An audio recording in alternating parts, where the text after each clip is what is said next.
बिहार की बड़ी खबर से, जहां पुलिस मुख्यालय ने ट्रैफिक व्यवस्था को सुधारने के लिए एक बहुत बड़ा कदम उठाया है।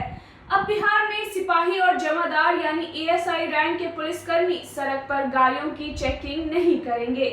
एडीजी ट्रैफिक सुधांशु कुमार ने स्पष्ट कर दिया है कि वाहन जांच का अधिकार केवल दरोगा या उससे ऊपर के अधिकारियों के पास ही रहेगा। यदि कोई सिपाही या एएसआई गाड़ी चेक करते हुए पाया गया तो उस पर कड़ी कानूनी कार्रवाई की जाएगी। अब इन जवानों का मुख्य काम सिर्फ सड़कों को जाम मुक्त रखना और ट्रैफिक को रेगुलेट करना होगा। इस पूरी व्यवस्था में पारदर्शिता लाने के लिए पुलिस मुख्यालय ने सख्त निर्देश जारी किए हैं।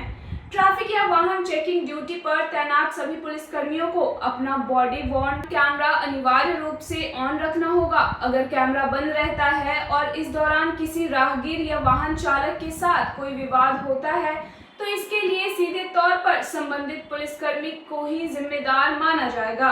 इसके साथ ही पीक आवर्स के दौरान सभी पर्यवेक्षणीय पदाधिकारियों को अनिवार्य रूप से सड़क पर मौजूद रहने के निर्देश दिए गए हैं। राजधानी पटना में यातायात को सुगम बनाने और ट्रैफिक जाम की समस्या से निपटने के लिए कई अहम फैसले लिए गए हैं। अब केवल एक निश्चित पॉइंट की जगह पूरा स्ट्रेच बनाकर ट्रैफिक पुलिसकर्मियों की तैनाती की जा रही है, ताकि निर्धारित क्षेत्र में ट्रैफिक को पूरी तरह सुचारू रखा जा सके और जिम्मेदारी तय की जा सके। ट्रैफिक को बेहतर बनाए रखने, सड़कों को वन वे करने, अतिक्रमण हटाने और नो पार्किंग जोन तय करने के लिए ट्रैफिक पुलिस द्वारा संबंधित एजेंसियों को जरूरी सुझाव भी दिए जा रहे हैं।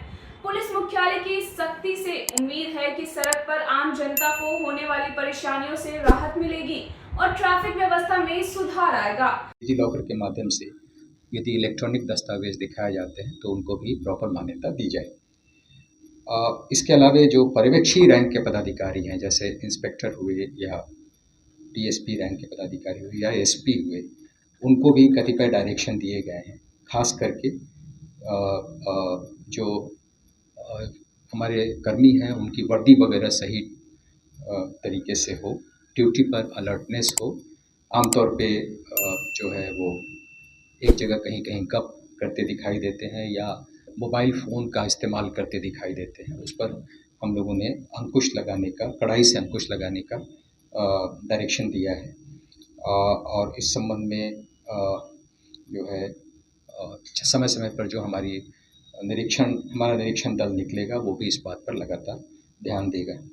दूसरा डायरेक्शन उनको ये दिया गया है कि पीक ट्रैफिक आवर यानी सुबह का जो ऑफिस का काम समय होता है या स्कूल के छूटने का समय होता है या फिर ऑफिस से बाहर जाने का, घर जाने का जो समय होता है, उस समय में सभी पर्यवेक्षी पदाधिकारी अनिवार्य रूप से सड़क पर रहेंगे। ऑफिस में वो नहीं पाए जाने चाहिए। और इसके अलावा उनको ये डायरेक्शन दिया गया है कि जो हमारा ICCC है वहाँ पर कंट्रोल रूम के माध्यम से पूरे पटना की ट्रैफिक व्यवस्था का लगातार निगरानी होती रहे, ताकि कहीं कोई जाम की अवस्था यदि आती है तो वैसी परिस्थिति में जो QRT है या इस तरह का जो वहाँ के उस स्ट्रेच के जो पदाधिकारी हैं उनको वायरलेस के माध्यम से या मोबाइल के माध्यम से या QRT के माध्यम से उस पर तुरंत रश कराया जाए, ताकि जाम की अवस्था से हम लोग कुछ हद तक राहत मिल सके।